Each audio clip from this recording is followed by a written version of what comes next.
أعوذ بالله من الشيطان الرجيم. بسم الله الرحمن الرحيم. الرحمن علم القرآن خلق الإنسان علمه البيان. الشمس والقمر بحسبان والنجم والشجر يسجدان. والسماء رفعها ووضع الميزان ألا تطغوا في الميزان وأقيموا الوزن بالقسط ولا تخسروا الميزان.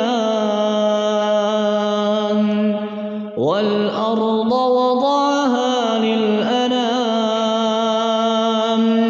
فيها فاكهة والنخل ذات الأكمام والحب ذو العصف والريحان.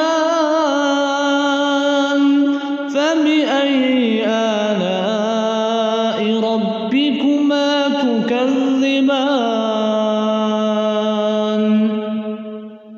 خلق الإنسان من صلصال كالفخار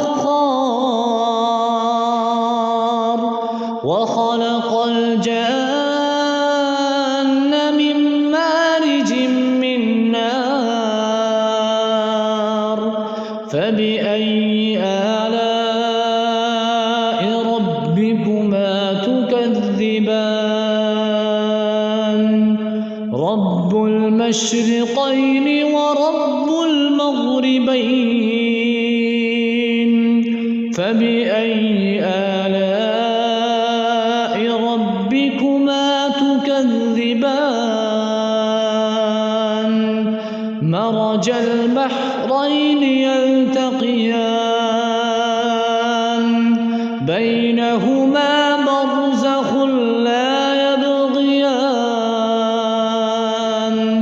فبأي آلاء ربكما تكذبان.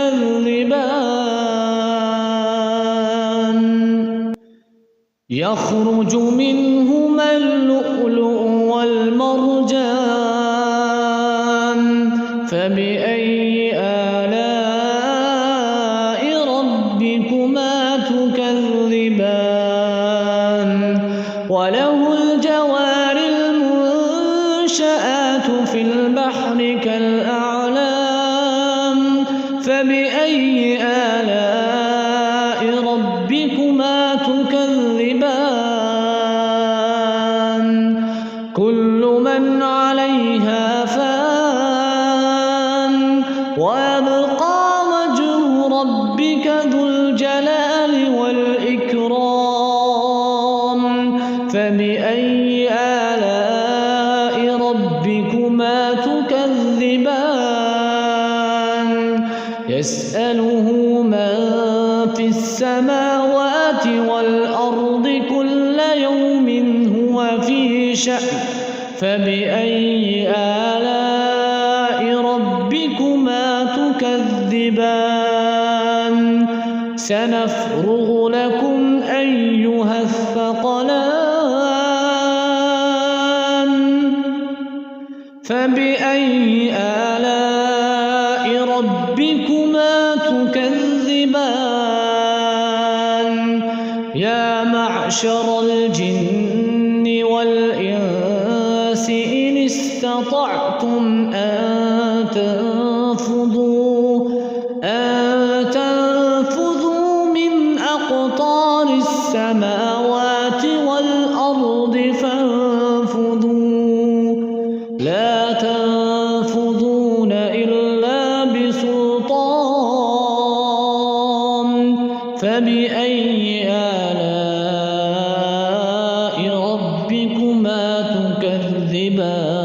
تكذبان يرسل عليكما شواظ من نار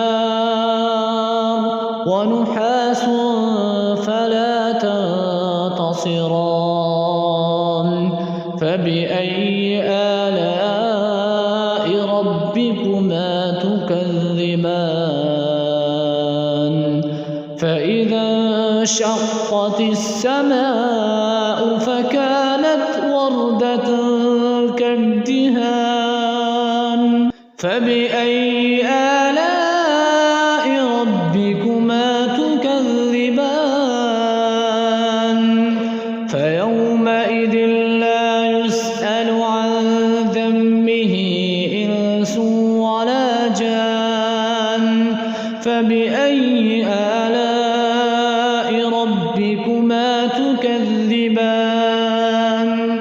يعرف المجرمون بسيماهم فيؤخذ بالنواصي والأقدام فبأي آلاء ربكما تكذبان هذه جهنم التي يكذب بها المجرمون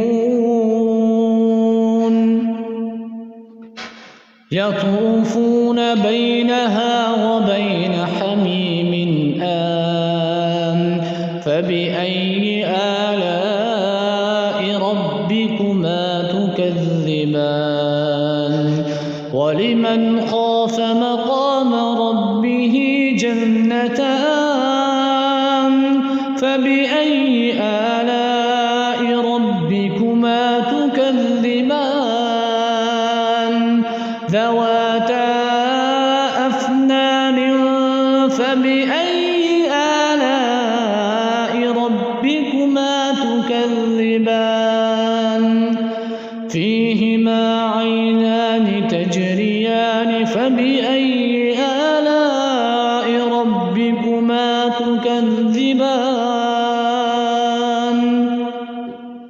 فيهما من كل فاكهة زوجان فبأي آلاء ربكما تكذبان متكئين على فرش بطائنها من استبرق وجنى الجنتين دان فبأي آلاء ربكما تكذبان فيهن قاصرات الطرف لم يطمثهن إنس قبلهم ولا جان فبأي آلاء ربكما تكذبان كأنهن الياقوت والمرجان فبأي آلاء ربكما تكذبان هل جزاء الإحسان إلا الإحسان فبأي آلاء ربكما تكذبان ومن دونهما جنتان فبأي آلاء ربكما تكذبان مدهامتان فبأي آلاء ربكما تكذبان فيهما عينان نضاختان فبأي آلاء ربكما تكذبان فيهما فاكهة ونخل ورمان فبأي آلاء ربكما تكذبان فيهن خيرات حسان فبأي آلاء ربكما تكذبان حور مقصورات في الخيام فبأي آلاء ربكما تكذبان لم يطمثهن إنس قبلهم ولا جان فبأي آلاء ربكما تكذبان متكئين على رفرف خضر وعبقري حسان فبأي آلاء ربكما تكذبان تبارك اسم ربك ذي الجلال والإكرام